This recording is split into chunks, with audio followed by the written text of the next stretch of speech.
Acne किस age group में ज़्यादा होता है? देखिए, जनरली माना जाता है कि 11 साल से लेके 30 साल तक जो एक्ने पिंपल्स होते हैं वो बहुत ज़्यादा फ्लेयर अप होते हैं। बट अब स्टडीज़ ऐसी भी आई हैं जिसमें देखा जाता है कि आफ्टर 30 भी, इवन मेनोपॉज के टाइम पर भी फीमेल्स के अंदर पाए जाते हैं।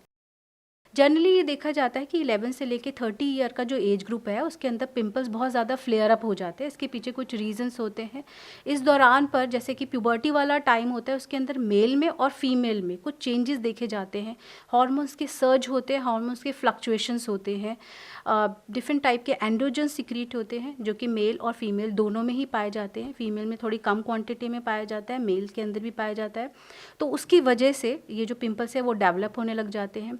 इवन 30 तक एज ग्रुप माना जाता है, बट कुछ रिसर्चेज में ये भी देखा जाता है कि आफ्टर 30 भी, at the time of puberty, during child birth, after child birth, at the time of menopause भी फीमेल के अंदर, क्योंकि हार्मोन का सर्ज हो रहा है, फ्लक्चुएशन हो रहा है, तो उसके हिसाब से पिंपल डेवलप होते हैं। दूसरा, स्ट्रेस लेवल जो है लोगों के अंदर इतना ज़्यादा है कि उसकी वजह से भी पिंपल्स डेवलप हो जाते हैं।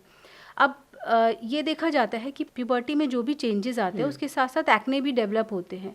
एक्चुअल में जो एंड्रोजन का सर्ज होता है और उस टाइम पे जो स्ट्रेस लेवल बच्चों के अंदर देखा जाता है वो एक मेन रीज़न है इसके पीछे कि एक्ने जो है फेस पे बहुत ज़्यादा पाए जाते हैं।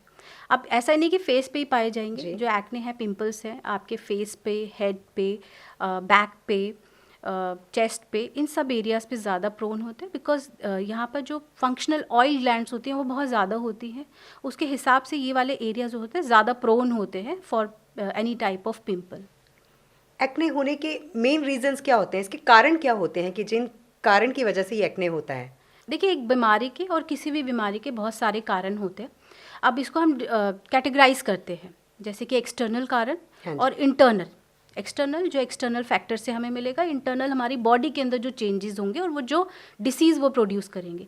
एक्सटर्नल में फिजिकली हम देख सकते हैं कि इन्वायरमेंटल फैक्टर होता है जो कि बहुत इंपॉर्टेंट है। आजकल पोल्यूशन इतना है कि डिफरेंट तरह की बीमारियां वैसे ही हमारी बॉडी को घेरे हुए है।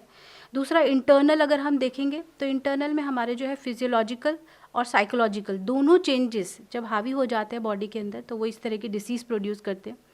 फिजियोलॉजिकल कारण में जैसे कि हमारा एंड्रोजन लेवल, हार्मोन के फ्लक्चुएशन जो डिफरेंट एज ग्रुप में देखे जाते हैं। जो ये जो एंड्रोजन होते हैं उनका क्या रोल होता है मैं आपको बताती हूँ। एंड्रोजन्स जब ज़्यादा सिक्रीट होने लग जाते हैं तो वो हेयर फॉलिकल्स को इन्फ्लेम करने लग जाते हैं और साथ साथ जो सेबेशियस डक्ट है उसको भी स्टिमुलेट करते हैं, ट्रिगर करते हैं, जिससे कि वो और ज़्यादा क्वांटिटी में सीबम रिलीज़ करता है। जब सीबम ज़्यादा होता है वो क्लॉग होने लग जाते हैं, जो हमारी बॉडी पे पोर्स होते हैं, जो रोम छिद्र होते हैं वो ब्लॉक होने लग जाते हैं और इमीडिएटली वहाँ पे पिंपल्स का, एक्ने का डेवलपमेंट होने लग जाता है। ये तो एंड्रोजन का हो गया।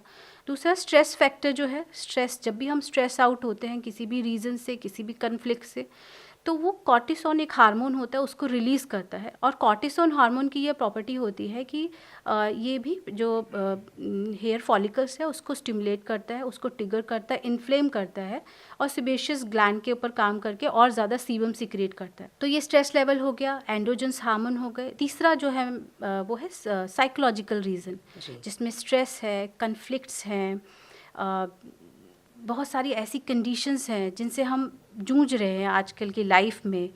तो ये सारे के सारे एक्चुअल में अगर मैं इसको और थोड़ा डीपली आपको समझाना चाहूँ तो हमारी लाइफ की डिफरेंट नीड्स होती है। As per Maslow theory different needs होती है। पहली नीड हमारी पूरी होती है तब हम दूसरी पे जाते हैं, फिर हम तीसरी नीड पर जाते हैं।